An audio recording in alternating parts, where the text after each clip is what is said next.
জামাত সত্যিকার অর্থে দেশপ্রেমিক একটি রাজনৈতিক দল। এটি পরীক্ষিত রাজনৈতিক দল, পরীক্ষিত ইসলামিক জাতীয়তাবাদী দল। এই দলটি যদি বিএনপির সাথে মিলে একসাথে আন্দোলন করে, তাহলে পার্শ্ববর্তী দেশ যে আওয়ামী লীগকে ক্ষমতায় রাখতে চায়, আজীবন ক্ষমতা রাখতে চায়, এই স্বপ্ন পার্শ্ববর্তী দেশের প্ল্যানটি সফল হবে না। আর আওয়ামী লীগ যে বিনা বাধায় ক্ষমতা থেকে যেতে চায়, থেকে যাওয়ার যে প্ল্যান, সেটি সফল হবে না। জামাতের একটা বড় সংখ্যাকে যখন আপনি দূরে সরিয়ে দিবেন, আপনার শক্তি দুর্বল হয়ে যাবে এবং আপনার রাজপথে এবং সকল সেক্টরে আপনি দুর্বল হয়ে পড়বেন। এবং যারা গণতান্ত্রিক রাজনীতি করে এবং যারা শক্তির হিসাবটি ভালো ভালো করে জানে, তারা জানে জামাতকে দূরে সরে রাখা এবং জামাতের সাথে বিএনপির ঐক্যটিকে যদি দুর্বল করে রাখা যায়, অথবা ঐক্যটি যদি প্রতিষ্ঠিত না হয়, তাহলে রাজপথে এবং সকল সেক্টরে মানে মানে একটি দুর্বল বিরোধী দল হবে। যে দুর্বল বিরোধী দলকে সরকার অতীতে সহজে হজম করে ফেলেছে। দেখুন, এই গল্পটি নতুন নয় যে জামাতকে সাথে নিয়ে রাজনীতি করা যাবে না, জামাতকে নিয়ে বসা যাবে না। এই কথাটি কিন্তু খুবই পুরাতন। এখন প্রশ্ন হলো, জামাতকে নিয়ে রাজনীতি করা যাবে না, আহ জামাতের সাথে জোট করা যাবে না, জামাতের সাথে মিটিং করা যাবে না, এই কথা তো আমরা গত 4-5 বছর ধরেই শুনছিলাম। এবং এই কথার উপর ভিত্তি করেই কিন্তু সাবেক কমিউনিস্ট কমিউনিস্ট আন্দোলনের সাথে সংশ্লিষ্ট বিএনপির নেতৃবৃন্দ, যারা আজকে বিএনপির বড় নেতা, বিএনপির নীতি নির্ধারণের সাথে জড়িত, তারা কিন্তু তাদের সাবেক কমিউনিস্ট কমরেডদের সাথে নিয়ে মিটিং করলেন, পত্রিকাতে পোস্ট দিলেন, তাদেরকে স্বীকৃতি দিলেন, তাদেরকে নিয়ে জোট করলেন। কিন্তু এই জামাতকে সাথে নিয়ে কিন্তু ওনারা জোট করলেন না। জামাতকে সাথে নিয়ে কিন্তু আনুষ্ঠানিকভাবে যুগপৎ আন্দোলন করলেন না। জামাতের নেতৃবৃন্দ অ্যারেস্ট হলো, জামাতের আমির অ্যারেস্ট হলো, সেখানে তারা একটি পর্যন্ত বিবৃতি পর্যন্ত দিলেন না। আচ্ছা, বুঝলাম, যদি জামাতকে বাদ দিলে বিএনপির আন্দোলন সফল হয়, অর্থাৎ বাংলাদেশে গণতন্ত্র ফিরে আসে, বাংলাদেশ জনগণের ভোটাধিকার ফিরে আসে, বাংলাদেশের জনগণ তার অধিকার ফিরে পায়, এতে জামাতের কোনো সমস্যা নাই। আমি আবু বকর মোল্লার কোনো সমস্যা নেই। যদি সেটিই হতো, যদি বামরা অথবা তথাকথিত যারা বিএনপির ভিতরে সরকারের, এটা আমার ভাষায়, সরকারের ঘাপটি মেরে থাকা সরকারের কিছু লোকজন যারা এই কথাটি আজকে বলছে, অতীতেও বলেছে, তারা যদি জামাতকে বাদ দিয়ে আন্দোলন করে সফল হতো, তাহলে আমার কোনো সমস্যা নাই এবং দেশের মুক্তিকামী জনগণের কোনো সমস্যা নাই। কিন্তু তারা কি করেছে? আওয়ামী লীগের এবং আওয়ামী পুলিশের যখন নির্যাতনের মুখে, বাধার মুখে, তারা কিন্তু সত্যিকার প্রতিরোধ কোনো ফিল্ডেই গড়ে তুলতে পারে নাই। আজকে আমেরিকাকে মানে দোষী করা হচ্ছে যে আজকে আমেরিকা নাকি তাদেরকে আশ্বাস দিয়েছিল, আমেরিকা নাকি এখন আওয়ামী লীগের সাথে আতাত করেছে, নমনীয় হয়ে গিয়েছে। কিন্তু প্রশ্ন হলো, বিএনপি অথবা বিরোধী দল রাজপথে যেই ভূমিকাটি পালন করার কথা ছিল, সেই ভূমিকাটিকে তারা পালন করতে পেরেছে অথবা তারা করেছে? না করতে পারলে এই দায়টি কার? আমি যদি বলি, এই দায়টি তাদের যারা সরকারের গোয়েন্দা সংস্থার প্ররোচনায় এবং পার্শ্ববর্তী একটি দেশের গোয়েন্দা সংস্থার সাথে তাদের কমিটমেন্টের অংশ হিসেবে জামাত এবং সত্যিকার দেশপ্রেমিক ইসলামী শক্তিকে রাজপথ থেকে দূরে সরিয়ে রেখেছে। বিএনপি জামাতের ঐক্য একসাথে থাকা না মানে, মজবুত না থাকা মানে সরকার বিরোধী আন্দোলন দুর্বল হওয়া। এতে কে লাভবান হচ্ছে? সরকার লাভবান হয়েছে। এতে কে লাভবান হয়েছে? পার্শ্ববর্তী দেশের একটি এজেন্ডা লাভবান হয়েছে। আমি তো মনে করি এখন সময় এসেছে বিএনপির সত্যিকার দেশপ্রেমিক ইসলামপন্থী নেতৃবৃন্দের মূল্যায়ন করা, যে কেন অতীতের আন্দোলনটি জনগণের সমর্থনের পরেও সফল হয়নি, কেন আওয়ামী লীগ অনেকটা বাধাহীন ভাবে তারা আন্দোলনকে দমিয়ে দিতে পারলো, কিভাবে তারা জনগণের প্রত্যাখ্যানের পরেও, আন্তর্জাতিক বিশ্বের প্রত্যাখ্যানের পরেও একটি নাটকের ডামি ইলেকশন করে ফেলতে পারলো। এবং করে ইলেকশন শুধু করেই নয়, আজকে যেই দেশটির সাথে, আমেরিকার কথা আমি বলছি, ওয়েস্টার্ন ওয়ার্ল্ডের কথা আমি বলছি, যারা স্পষ্ট করে এই সরকারের বিরুদ্ধে অবস্থান নিয়েছিল, যারা এই সরকারের বিরুদ্ধে নিষেধাজ্ঞা দিয়েছিল, যারা শেখ হাসিনার সাথে মিটিং করে না, মানে আমেরিকাতে যখন গিয়েছে রাষ্ট্রীয় কোনো মানে প্রটোকল যারা পায়নি, হুম। সেই সরকারটির আজকে একজন প্রতিনিধি এসে উনি বলছেন আমরা অতীতে নয় সামনে এগিয়ে যেতে চাই। এই দায় কাদের? আজকে আওয়ামী লীগ উল্লাস করছে। শেখ হাসিনা বলছেন গত কয়েকদিন পূর্বে যে আমরা প্রত্যেকটি বাধা অতিক্রম করে এগিয়ে যাচ্ছি, আমাদেরকে সেলিব্রেট করতে হবে, আমাদেরকে এইভাবে প্রত্যেকটি বাধা অতিক্রম করে সামনে এগিয়ে যেতে হবে।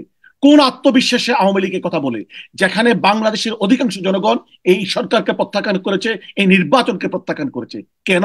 আমি অন্যতম কারণ বলবো, আজকে নিজেদের সেলফ অ্যাসেসমেন্ট করতে হবে।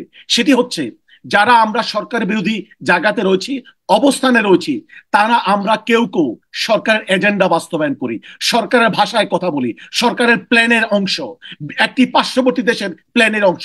তারা যেভাবে প্ল্যান দেয় যে জামাতকে দূরে রাখতে হবে, মৌলবাদীদেরকে দূরে রাখতে হবে, ইসলামপন্থীদেরকে দূরে রাখতে হবে, বিএনপিকে মধ্যমপন্থী দল হতে হবে, বিএনপিকে ইসলামপন্থীদের কাছ থেকে দূরে থাকতে হবে। দূরে সরিয়ে আপনারা কি করেছেন?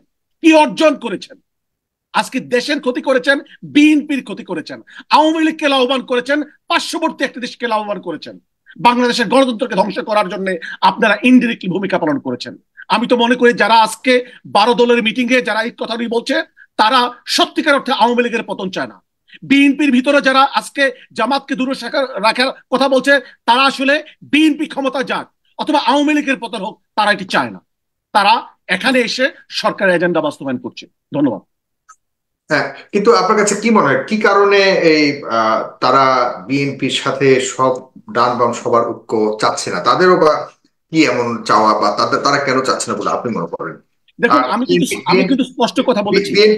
বিএনপি জানেন, আপনি ভালো করে জানেন যে আন্তর্জাতিক ভাবে জামাতে ইসলাম থেকে শুরু করে ইসলামিক দলগুলোর প্রতি একটা অন্যরকম দৃষ্টিভঙ্গি রয়েছে। তাদের মনে হয় যে অনেকটা ব্যাকওয়ার্ড চিন্তা ভাবনা করার রাজনৈতিক দল তারা, এবং তারা ইসলামিক আহ, যে একটা এক্সট্রিম চিন্তা ভাবনা লালন করে বাংলাদেশে, বিশেষ করে ইসলামিক রাজনৈতিক দলগুলো। সে কারণে আন্তর্জাতিক দৃষ্টিভঙ্গির যেন বড় বড় ধরনের শিকার না হতে হয়, সেই কারণে আসলে একটা দূরত্ব বজায় রেখেছে বলে স্ট্র্যাটেজিক্যালি এমনটাই মনে করে যারা বিশেষজ্ঞ রয়েছে। আপনি কি মনে করেন কিনা সেখানে যদি একসাথে একযোগে আন্দোলন করতে চায় তাহলে বিএনপি আরো বড় ধরনের বিপদের সম্মুখীন হতে পারে? দেখুন, বিএনপিকে কি বিপদের সম্মুখীন করবে? বিএনপির যিনি প্রধান, বেগম খালেদা জিয়া, আহ, উনি তো নির্যাতনের মুখে আছেন। তারা ওনাকে তিলে তিলে মৃত্যুর মুখে ঠেলে দিচ্ছে। হুম। বিএনপির সেকেন্ড পার্সন মানে জনাব তারেক রহমান, ওনাকে, ওনার নিউজ বাংলাদেশের পত্রপত্রিকায় পাবলিশ হওয়ার জন্য পর্যন্ত তারা আইনকে ব্যবহার করেছে যেন পাবলিশ না হতে পারে। হুম। বিএনপি বলতে গেলে আপনি দেখুন, বিএনপিকে কিন্তু তারা বিরোধী দল হিসাবেও কিন্তু ইন্টারন্যাশনাল কমিউনিটির কাছে তারা ট্রিট করতে দিতে চায়নি। সরকার কি বলেছে আপনার মনে আছে? যখন আন্তর্জাতিক কমিউনিটির লোকজন বাংলাদেশে গিয়েছিলেন, তারা বলেছে বিএনপি আনুষ্ঠানিকভাবে কিন্তু একটি বিরোধী দল নয়। আমাদের পার্লামেন্টে, পূর্বের যে পার্লামেন্টের কথাটি আমি বলছি, তারা পার্লামেন্টে তাদের একটি বিরোধী দল রয়েছে। অর্থাৎ বিএনপিকে সত্যিকার অর্থে বিরোধী দলের মর্যাদা দেওয়ার জন্য, মানে মর্যাদা না দেওয়ার জন্য আওয়ামী লীগ ভূমিকাটি পালন করেছে। এর পূর্বের নির্বাচনে বিএনপিকে 5টি সিট দিয়েছে, ইতিহাসের লজ্জাজনক ঘটনা। এখন বাংলাদেশের রাজনীতিতে আজকে এইভাবে যদি রাজনীতি চলে, আওয়ামী লীগ যদি আজকে বলে বাংলাদেশের রাজনীতিতে বিএনপির কেন প্রয়োজন, এই কথাটা তো আওয়ামী লীগ বলতে পারে। আওয়ামী লীগ কিন্তু ইন্টারন্যাশনাল কমিউনিটিতে একটি কথা বলছে যে বাংলাদেশের উন্নয়নের জন্য, রাজনীতির জন্য BNP is a problem.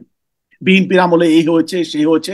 Awami লীগের সাথে মিলে পার্শ্ববর্তী একটি দেশ কিন্তু একই কথা বলছে যে আপনি বিএনপি। পার্শ্ববর্তী দেশের কথা বারবার বলছেন, আপনি কি মনে করেন যে আসলে জামাতে ইসলামকে দূরে রাখার জন্য বা ক্ষেত্রে সবচেয়ে বড় ভূমিকা রাখছে ভারত? পার্শ্ববর্তী দেশ দেখুন বলতে দেখুন দেখুন হুম। বাহিরের লোকজনদেরকে মানে ব্লেম দেওয়ার পূর্বে নিজেদের নিজেদের দেশের কথাটি আমরা প্রথমেই বলি। পার্শ্ববর্তী দেশ কি চায়? পার্শ্ববর্তী দেশ চায় আওয়ামী লীগ ক্ষমতায় থাকুক, তাই তো? এটা তাদের স্বার্থে তারা চায়। আর আওয়ামী লীগ চায় তারা তাদের একটি শক্তিশালী, তাদের বিরুদ্ধে কোনো শক্তিশালী মানে বিরোধী দল না থাকুক, তারা বিনা বাধায় নির্দ্বিধায় যেন ক্ষমতায় থাকতে পারে। সুতরাং তারা তাদের মেকানিজম গুলো, টুলস গুলো ব্যবহার করছে।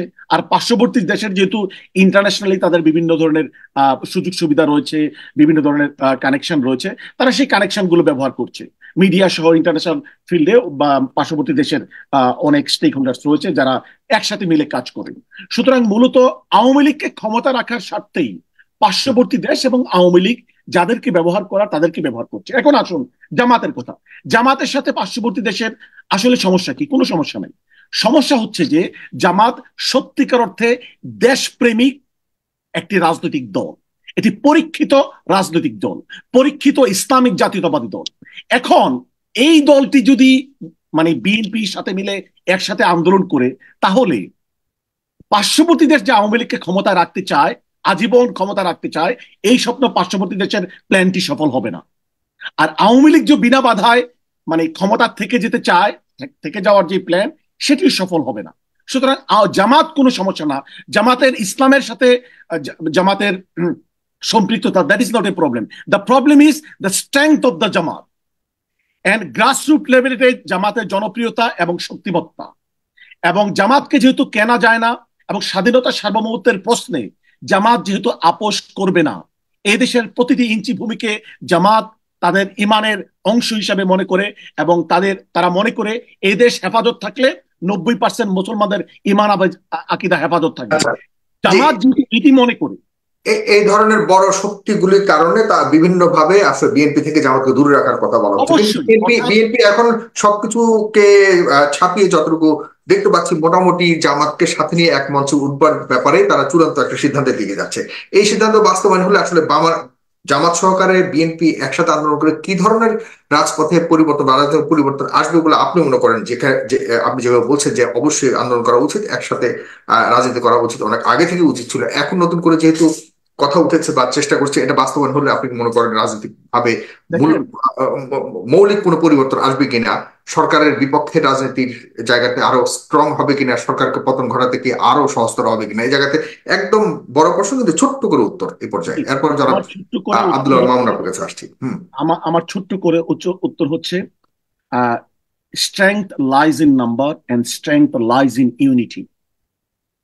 জামাতের একটা বড় সংখ্যাকে যখন আপনি দূরে সরিয়ে দিবেন, আপনার শক্তি দুর্বল হয়ে যাবে, এবং আপনার রাজপথে এবং সকল সেক্টরে আপনি দুর্বল হয়ে পড়বেন।